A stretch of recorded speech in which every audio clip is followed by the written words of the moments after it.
Hi friends, welcome to மண் வாசம் channel. இன்றைக்கி நம்ம சேனலில் பார்க்க போகிற ரெசிபி பால் சுறா கருவாடு எப்படி நம்ம வறுக்கிறதுன்னு தாங்க பார்க்க போகிறோம். பாருங்கள், இதுக்கு முதல்ல நான் இதே கட் பண்ணி வாங்கின்னு வந்தேங்க. இந்த கருவாடு நீங்கள் நீட்டாக வாங்கின்னு வந்தீங்கன்னா சின்ன சின்னதாக கட் பண்ணிக்கோங்க. இதை நம்ம ஊற வைக்கிறோங்க. ஒரு அரை மணி நேரம்னாச்சும் ஊற வச்சிங்கன்னா தான் அதில் இருக்கிற மண்ணெலாம் போகும். கருவாடுனாலே மண் இருக்கும் நிறையா. நம்ம அதனால் தண்ணி ஊற்றி ஒரு அரை மணி நேரம் இல்லைனாலும் 1/4 மணி நேரம்னாச்சும் ஊற வைங்க. அப்படியே அதுக்குள்ளே நம்ம மசாலா ரெடி பண்ணிக்கலாங்க. ஒரு 4 காஞ்ச மிளகா, ஒரு துண்டு இஞ்சி, 10 பல் பூண்டு, 1 டீஸ்பூன் பெருஞ்சீரகம், 1 டீஸ்பூன் மிளகு, அது கூடவே கொஞ்சமாக மல்லி சேர்த்துங்க. அதுவும் 1 டீஸ்பூன் அளவுக்கு. கொஞ்சம் கருவேப்பிலையும் மல்லித்தழையும் சேர்த்து கொஞ்சம் தண்ணி விட்டு அரைச்சிக்குங்க. உங்களுக்கு அரைச்சி எடுத்துகிட்டு வந்து காமிக்கிறேன் பாருங்கள். இந்த மாதிரி கொஞ்சம் குறைன்னு அரைச்சிக்குங்க.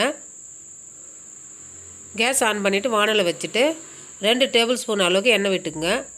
அது கூடவே கொஞ்சமாக பெருஞ்சீரகம் நல்லா வெடிக்கிட்டேன்னு ஒரு பெரிய வெங்காயம் நீல வாக்கில் கட் பண்ணி வச்சுருக்கோங்க. கூடவே 2 பச்சை மிளகா, அதையும் சேர்த்து நல்லா வதக்கி விட்டுக்குங்க. வெங்காயம் ரொம்ப வதங்கணுன்றது இல்லைங்க, கொஞ்சம் பாதி வதங்கினாலே போதும். கூடவே கொஞ்சம் கருவேப்பிலையும் போட்டு நல்லா கிளறி விடுங்க. நம்ம இது மாதிரி ஃப்ரெஷ்ஷாக மசாலா அரைச்சி சேர்க்கும்போது சுவை அதிகமாக இருக்குங்க. நான் கருவாடு நல்லா கழுவிட்டு அதில் இருக்கிற மண்ணெலாம் எடுத்துட்டேன். இந்த அளவுக்கு வெங்காயம் வதங்கினதுக்கப்புறம் நம்ம கருவாடு சேர்த்துக்கலாங்க.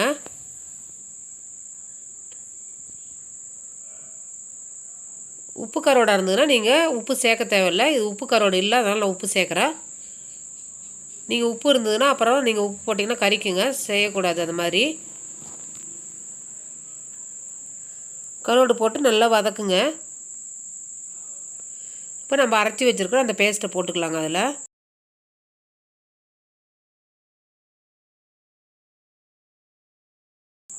மசாலா போட்டு கொஞ்சம் நல்லா வதக்கி விடுங்க, அந்த பச்சை வாசனை போகிற வரைக்கும்.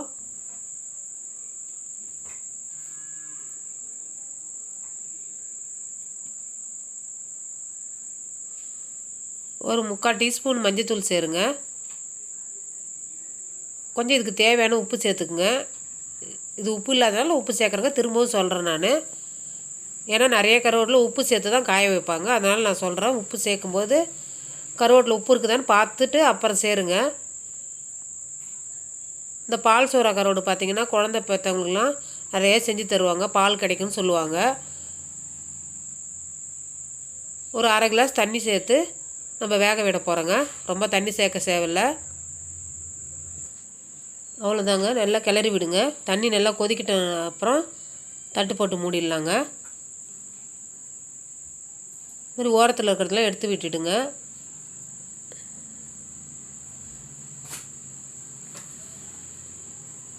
இப்போ ஒரு தட்டு போட்டு மூடிட்டு அடுப்பை ஸ்லோவாக வச்சுட்டு ஒரு 5 நிமிஷம் அப்படியே விடுங்க. இடையில கிளறி விட்டுங்க. நான் இப்போ இடையில கிளறேன்.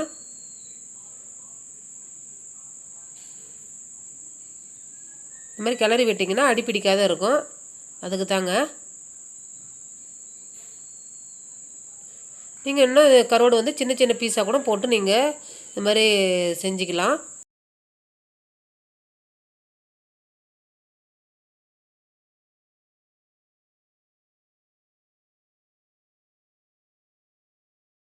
பாருங்கள், தண்ணியில் நம்ம ஊற்றின தண்ணிலாம் சுண்டிடுது.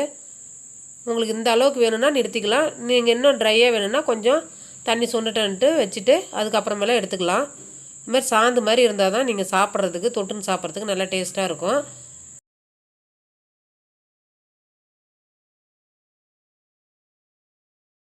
இப்போ நம்ம தட்டி எடுத்ததுக்கப்புறம் தண்ணிலாம் ரொம்ப சுண்டி எடுத்து பாருங்கள்.